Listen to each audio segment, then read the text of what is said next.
Review bombing piracy പോലെ തന്നെ വലിയൊരു അപകടമാണത്. എന്ത് അവകാശമാണുള്ളത് അല്ലേ? സത്യം സത്യമായി പറയുന്നവനായി രാജാക്കൻ. സൗത്ത് ഇന്ത്യൻ ഫിലിം പ്രൊഡ്യൂസേഴ്സിന്റെ ഒരു മീറ്റിംഗ് ആണ് നടന്നുകൊണ്ടിരിക്കുന്നത്. അവര് ഇൻഡിവിജ്വലായിട്ട് ഓരോ ലാംഗ്വേജും ജോസിനുണ്ട് നല്ലൊരു പണി ഒപ്പിച്ചിട്ടുണ്ട്. ഇത്ര പെട്ടെന്ന് വേണോ? വേണം. ഈ നാട്ടുകാർ ഇന്നേ വരെ കാണാത്തൊരു സാധനം. ഒരു മീറ്റിംഗിൽ അവരെന്നെ വിളിച്ച് അവരെ ഒന്ന് കേൾക്കണം എന്നാവശ്യപ്പെട്ടതിന്റെ പശ്ചാത്തലത്തിൽ എന്റെ അധ്യക്ഷതയിൽ ഹൈദരാബാദിൽ കഴിഞ്ഞ മെയ് 10 ഒരു മീറ്റിംഗ് നടന്നു. നീ എന്താണ് ഉദ്ദേശിക്കുന്നത് വത്സ? ഞാനും ഈ ഇൻഡസ്ട്രിയുടെ ഭാഗമായതുകൊണ്ടും അവരിവിടെ ഉന്നയിക്കുന്ന വിഷയങ്ങളും പ്രശ്നങ്ങളും ഒക്കെ തന്നെ എനിക്ക് നേരത്തെ പരിചയമുള്ള വിഷയങ്ങളായതുകൊണ്ടും, കാരണം ഇത് വളരെ അപകടം പിടിച്ചൊരു പരിപാടിയാണ്.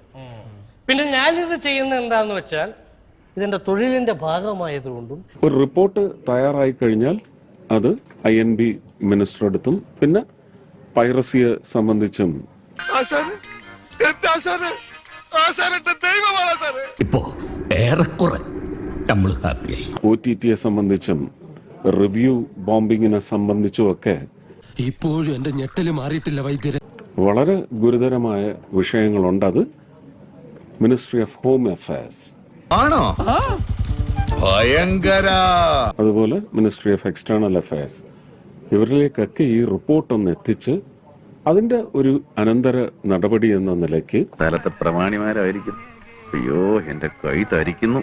ഫിലിം പ്രൊഡ്യൂസേഴ്സിനെയും അതുപോലെ തന്നെ തീർച്ചയായിട്ടും എക്സിബിറ്റേഴ്സും ഡിസ്ട്രിബ്യൂട്ടേഴ്സും എല്ലാവരും കൂടി ചേർന്നുള്ള ഒരു മീറ്റിങ്ങിന് ആഹ്വാനം ചെയ്യണമെന്ന് INB മിനിസ്റ്ററോട് അഭ്യർത്ഥിക്കാൻ വേണ്ടിയുള്ള അതിന് ഞാൻ ആവശ്യപ്പെട്ടത് ഒരു റിപ്പോർട്ടാണ്. ഏകപക്ഷീയമായി തീരുമാനമെടുത്താൽ എങ്ങനെയാ?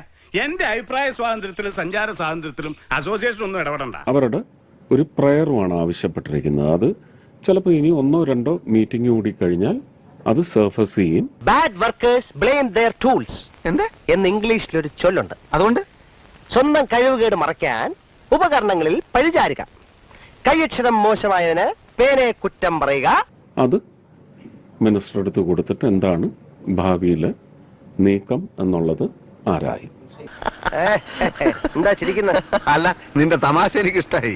ഞാൻ സീരിയസ് ആയിട്ട് തന്നെ പറഞ്ഞു. അതെ അതാ എനിക്ക് ചിരി വന്നത്. ദുരിതം ഇപ്പൊ പ്രൊഡ്യൂസേഴ്സ് അനുഭവിക്കുന്നുണ്ട്. അതിനെ കൊന്നു നിന്നാ മതിയായിരുന്നു. എല്ലാം ഇങ്ങനെ തുറന്നു പറഞ്ഞാ മതി. എന്നാൽ എന്തൊരു പേടിയത്. അങ്ങനെയുള്ള ഇന്റലക്ച്വൽ പ്രോപ്പർട്ടി റൈറ്റ് ഇതിനെ സംബന്ധിച്ചൊക്കെ അവർ ഒരു റിപ്പോർട്ട് തന്നു കഴിഞ്ഞാൽ മിനിസ്റ്റർ അടുത്ത് കൊടുത്ത് എന്താണ് ഇവരെ നേരിട്ട് കേൾക്കുന്നതിനുള്ള സംവിധാനം. ഞമ്മള് വേണ്ടെന്ന് പറഞ്ഞാൽ ഈ നാട്ടിൽ ഒരു ഈച്ച അനങ്ങൂല, ഒരു കാക്ക പറക്കൂല. അങ്ങനെയുള്ള നമ്മളെടുത്ത് അറാമ്പറപ്പ് കാണിക്കുക. അത് പണം മുടക്കിയ ഒരാള് ആ പണം പലിശക്കെടുത്താണ്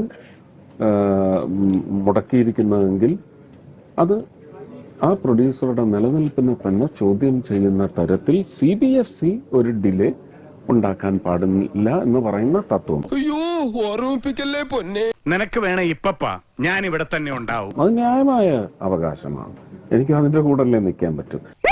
എന്നെ ഒന്ന് പറയാൻ അനുവദിക്കൂ. സിനിമ കണ്ടാലേ മുതലാളിക്ക് മനസ്സിലാവും. റിവ്യൂ ബോംബിംഗ് പൈറസി പോലെ തന്നെ വലിയൊരു അപകടമാണത്.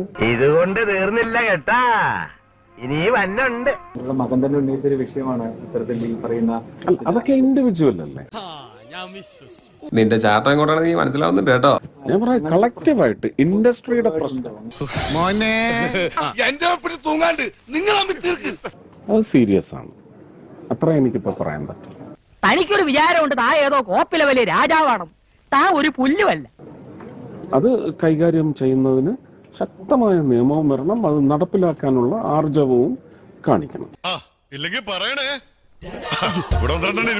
ഇനി ഞാൻ ഇവിടെ നിന്ന് ഡയലോഗ് പറഞ്ഞ കരഞ്ഞു. അതുകൊണ്ട് ഞങ്ങൾ ഞങ്ങളുടെ കൂട്ടക്കരച്ചിലിന് പോട്ടെ. എല്ലാരും ഇങ്ങോട്ട് പൊങ്ങല്ലേ.